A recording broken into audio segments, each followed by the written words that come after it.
joined shortly by Vice Chair Ken Kerr. Please set your electronic devices to vibrate. And as a reminder, we only have one bill today. It's an emergency bill, and testimony is limited to 2 minutes. Sponsor testimony will not be timed, but please be courteous of how you use your time. And I say that with lots of love to my fellow colleague from the 40th District, to be courteous with your time. Thank you. And you may proceed, Delegate Ampry. Thank you, Madam Chair. First, congratulations. It's my first time in your committee. Very excited to see you in this position, a well-earned position. Always good to see the 40th District doing so well. Members of the committee, for the record, my name is Delegate Marlon Ampry. Here in support for House Bill 20, Baltimore City Alcoholic Beverages Related Event Promoters Permit.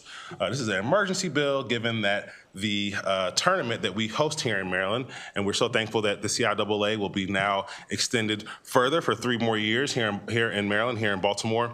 And what this permit essentially does is introduces a measure to permit for related event promoters permit in Baltimore City in order to align with the 3-year extension, as I mentioned, of the CIAA basketball tournament. The CIAA basketball tournament is the oldest historically Black athletic conference in the United States and reflects Baltimore City's shared commitment to diversity, equity, and opportunity. Since Baltimore began hosting the tournament in 2021, we've seen a lot of economic opportunities and revenue in the city.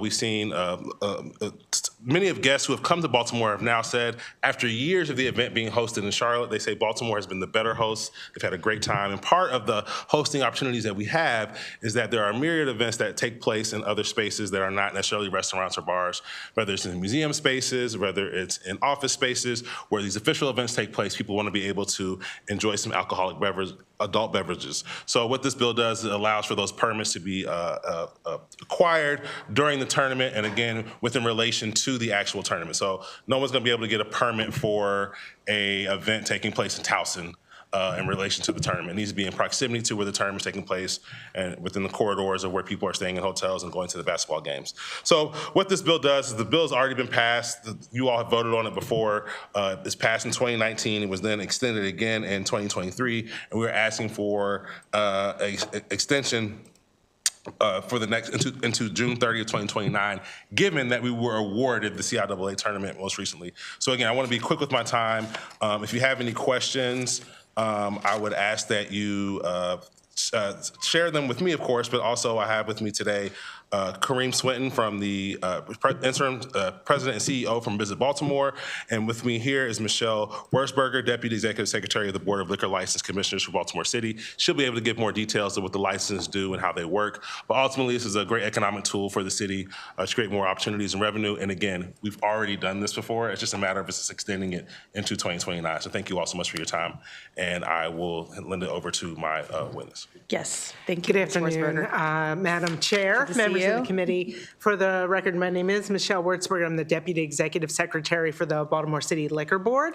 You should have our written testimony before you, but the quick in the interest of time, ma'am, the CIAA is important to Baltimore City. It's important to our liquor licensees, and this bill reauthorizes a permit that allows them to capitalize off of the excitement of and the interest in the games, while also affording us, the liquor board, knowledge that there may be some sort of big event in various locations so that we can have appropriate staff scheduled. With that, we respectfully request a favorable report on this bill. I'm happy to answer any questions about how we have managed this permit in the past. Thank you. Thank you, Ms. Wurzberger. Are we joined by Ms. Swinton? Mr. Swinton, excuse me. Thank you. Are we joined by him via Zoom? Okay. All right. But I did want to add that there also is you should also receive a delegation letter in support of the bill. So the Baltimore City delegation did vote unanimously in support of this bill. Yes, we did. Okay. All right. They're working on getting the witness.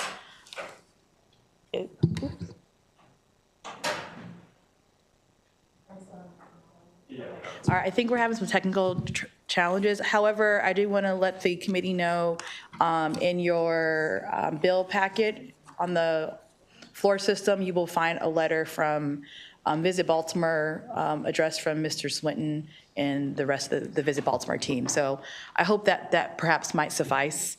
But it sounds like if there's any questions, are there any questions for the bill sponsor? Okay, seeing none, that ends the bill hearing for HB 20, and that adjourns our bill hearings and briefings for today. Short and sweet.